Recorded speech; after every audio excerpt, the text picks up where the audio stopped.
Hi, it's Charlene, making more beautiful things. Remember how in my last video I said I'd be making a Faithdex card? Well, here it is. I still have all these gorgeous elements and feathers left over from this kit from Keys of the Kingdom, and I did promise that I would show you how to make a Faithdex. So the focus verse on this particular printable is Psalm 91 verse 4, and what really stood out for me was the phrase, "His faithfulness will be a protective shield." So I decided I needed to make an actual shield to put on my Faithdex.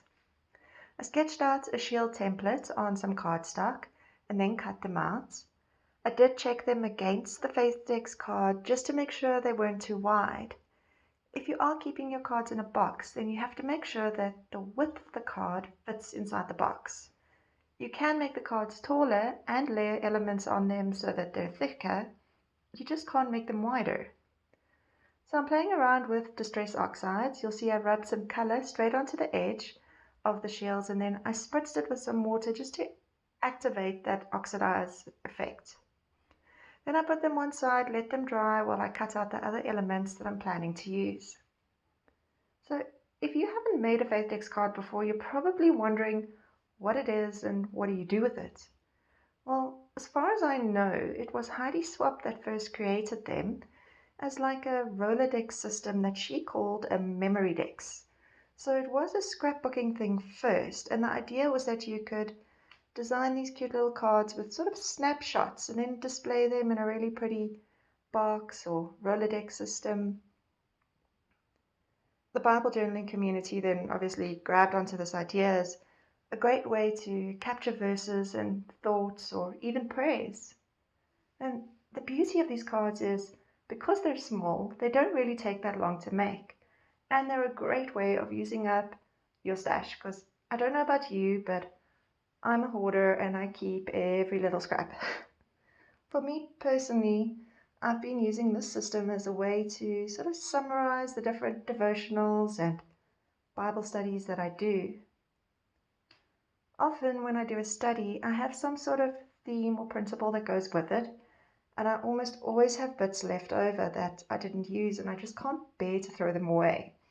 So now I use them on my Faithdex cards to sort of capture the essence or idea of that particular study.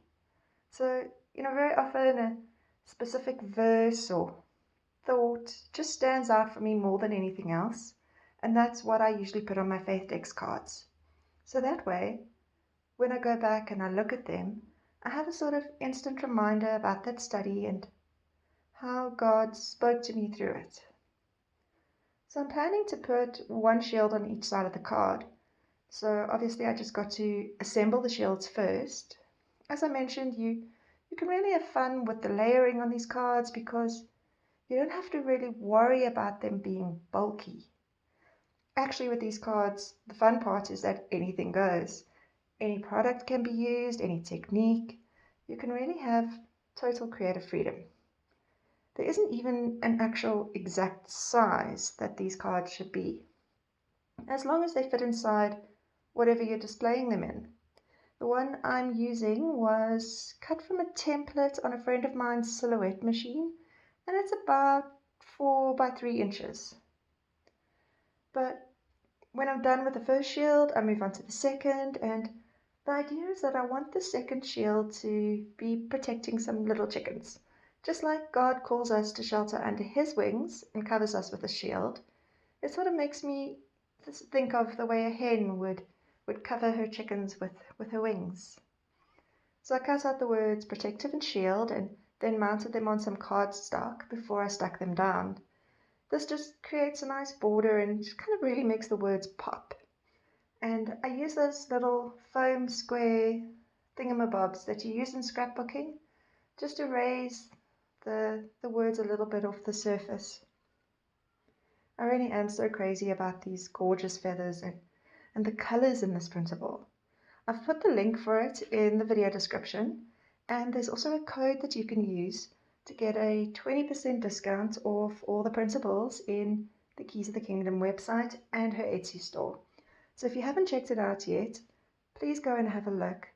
The creator, Sarah, she just has such a beautiful heart for the Lord, and you can see it in everything that she designs. So now that my 2 shields are actually ready, I can get to work on the actual card. So I'm going to make one of the shields sort of movable, so you can kind of slide it over and see the chickens underneath. So I just sketched the outline of the shield onto the card so I'd know where to draw them so that they stay hidden behind the shield. The actual chickens are really basic little doodle, and I've outlined them with my Pigma Micron pen.